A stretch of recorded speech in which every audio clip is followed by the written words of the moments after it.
Halo pemirsa Steven, pemirsa Hidup Sehat, kembali lagi bersama saya Dr. Bobby Tanamas. Nah, hari ini kita akan membahas lagi nih seputar keracunan makanan ya. Di sini kita sudah kedatangan narasumber baru. Siapakah itu, Tan? Ya, ini sudah ada Dr. Irsan, spesialis penyakit dalam. Halo dokter, selamat siang. Halo juga, selamat siang. Dokter, ini saya mau tanya dulu ya dok ya. Kita mau membahas soal keracunan makanan. Sebenarnya keracunan makanan ini apa sih dok? Ya, istilahnya saya rasa perlu diluruskan ya. Iya. Jadi bukan makanannya yang jadi racun, tapi makanan itu ketempelan sesuatu zat yang kemudian membuat kita sakit. Misalnya virus, bakteri, jamur. Jadi makanan itu disertai oleh masuknya bakteri. Kalau keracunan makanan kan berarti makanan itu nggak boleh dimakan lagi sampai kapanpun jenis itu. Jadi makanan, kan sering ceritanya makanan basi, makanan yang tidak dimasak dengan sempurna, ada virusnya, ketelan, terjadilah gejala yang disebut keracunan makanan itu. Nah dok, terkait dengan gejala nih dok, ini ada fakta atau mitos beredar, diare dan muntah-muntah ini adalah gejala keracunan makanan dok. Fakta atau mitos dok? Fakta. Fakta dok? Oh fakta? Ya, fakta banget.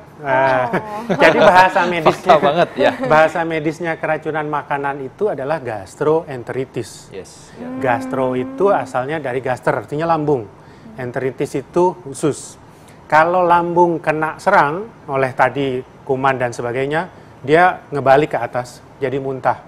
Kalau usus kena serang, lari ke bawah, jadi diare. Makanya di masyarakat muncul istilah muntaber, ya, muntah dan berak, gastroenteritis. Nah dok, ini biasanya penyebab dari makanan ini, kalau kita makan jadi keracunan makanan, itu apa aja sih dok? Mungkin misalnya kayak naruh makanan yang nggak benar, atau pengolahannya, atau apa aja dok?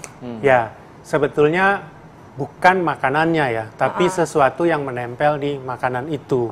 Jadi nggak bisa bilang saya keracunan kentang, berarti saya mencret muntah habis makan kentang, selanjutnya saya nggak boleh makan kentang. Jadi yang masalah adalah makanan ini yang ketempelan. Bisa karena naruhnya salah, pengolahannya salah, disimpan udah 3 hari, 5 hari baru dimakan, sehingga tumbuhlah kuman, virus, jamur di makanan tersebut. Nah dok, ini mungkin masyarakat di rumah perlu dan mau tahu dok, tentang seputar keracunan makanan ini nantinya akan bisa menyebabkan kerusakan organ-organ dalam tubuh dok. Itu fakta atau mitos dok? Fakta. Fakta dok? Fakta. Jadi ini masalahnya kena keracunan, kena kuman ini terhadap kerusakan. Yang jelas tadi kan saya sebut gastroenteritis. Ya. Berarti kan yang meradang, yang rusak lambung. Enteritis yang rusak usus. Jalurnya kan kita makan, telan masuk lambung, ke usus terus keluar. Itu yang dilalui. Nah, apakah yang tidak dilalui bisa terkena juga? Bisa. Yang paling sering terganggu biasanya adalah ginjal. Ginjal. Jadi kami kalau dapat pasien dengan gastroenteritis ini, kita buru-buru ngecek ginjalnya kena atau enggak. Apakah karena racunnya? Biasanya tidak. Yang sering karena dia kan muntah, mencret, dehidrasi. Nah, kalau dehidrasi, cairan ke ginjal, darah ke ginjal berkurang. Sehingga mulailah naik tes untuk fungsi ginjal. Mulai gangguan ginjal. Pada kondisi yang berat bisa mampet itu ginjal, pipisnya pun nggak keluar. Gitu, aduh. Nah dok, ini paling banyak banget nih ya dok, fakta dan mitos yang beredar. Nih katanya kalau kita ngerasa keracunan makanan, ini minum air kelapa bisa mengatasi keracunan makanan itu. Mungkin ini apa ya, mungkin ini tindakan pertama. Ini fakta atau mitos, tapi jangan dijawab dulu dok. Pemirsa, nanti kita temukan jawabannya sesaat lagi. Jangan kemana-mana, tetap di Hidup Sehat. Kembali lagi pemirsa di Hidup Sehat. Nah itu tadi gambar ilustrasi mengenai kondisi yang ada di dalam sistem pencernaan kita. Nah Tan, tadi ada pertanyaan yang belum dijawab kayaknya Tan. Iya, nah dok, ini fakta atau mitos ya dok ya? Ini banyak banget fakta dan mitos yang beredar, soalnya katanya mengkonsumsi air kelapa ini bisa membantu mengatasi keracunan makanan. Ini fakta atau mitos? Jawabannya mitos. Wah mitos dok. Ya. Waduh. Nah, memang air kelapa ini sangat-sangat populer dalam mengobati muntah dan diare. Sangat-sangat populer, bukan hanya di Indonesia. Kalau kita lihat datanya itu bahkan sampai ke Afrika. Air kelapa bagus untuk mengatasi, anggaplah kita namakan keracunan. Tapi kan pertanyaannya, apakah kelapa ini bisa mengatasi racunnya? Jawabannya mitos. Air kelapa ini memang bagus untuk mengatasi kekurangan cairannya. Sebagai bahan alat untuk rehidrasi untuk mengatasi kekurangan cairan. Yang kedua, kelebihan dari air kelapa itu adalah kaliumnya tinggi.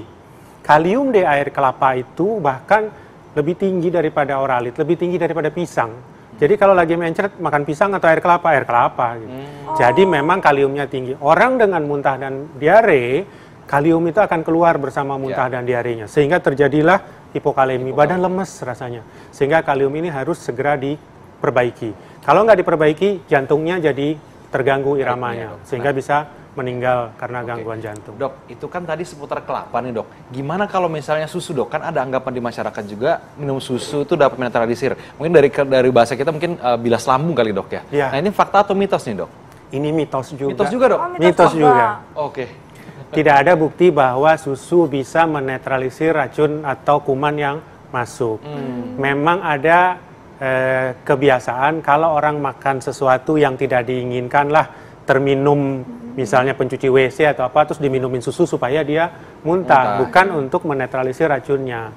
Bahkan ada anjuran pada orang-orang yang kurang tahan atau sensitif susu, jangan minum susu pada saat dia keracunan makanan. Oh, nah dok, ini kan tadi kan ternyata katanya susu steril, terus juga apa tadi air kelapa itu bukan untuk mengatasi, ya itu mitos semuanya. Nah dok, jadi kalau misalnya ada orang nih keracunan makanan, yang paling pertama kali harus dilakukan tuh apa dok? Karena kan banyak banget nih fakta mitos yang beredar di masyarakat. Jadi ini ternyata ini kan semuanya mitos nih. Ini apa nih dok yang harus pertama kali? Pertolongan pertama mungkin ya? Saya koreksi dulu, air kelapa itu bukan tidak baik, baik. Cuma tadi saya katakan mitos karena bukan air kelapanya yang melawan racun. Nah, sekarang apa yang harus dilakukan? Kami biasa jawab rehidrasi, rehidrasi, rehidrasi. Apa rehidrasi? Minum. Mau air kelapa, mau air putih dikasih gula garam, pokoknya minum. Muntah dan mencret itu sebetulnya usaha badan untuk membuang racun, usaha. Kenapa sih orang diare? Supaya cepat tuh virus pergi keluar gitu. Nah, tetapi efeknya kita jadi kekurangan cairan. Oleh karena itu gantilah cairan. Tadi, dok ya. Iya.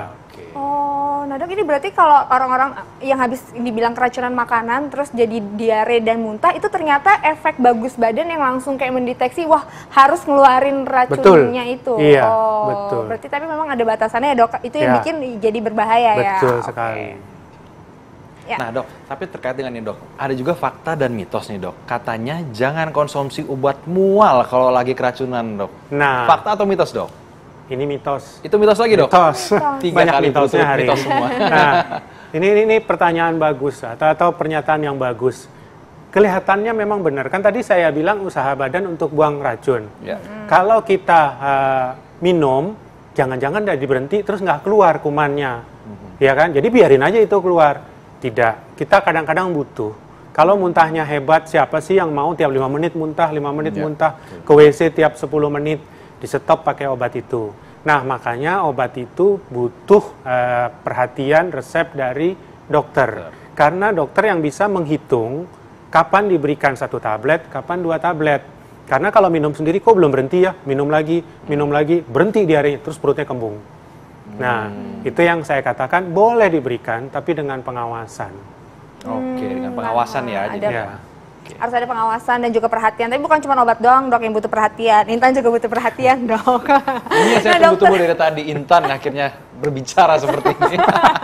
Oh, dokter Bobi minta dikodein. Enggak. Dok, ini kan berarti dokter bilang kan kalau bisa pertama kali harus rehidrasi ya, harus banyak minum air putih, air kelapa atau air apapun yang bagus.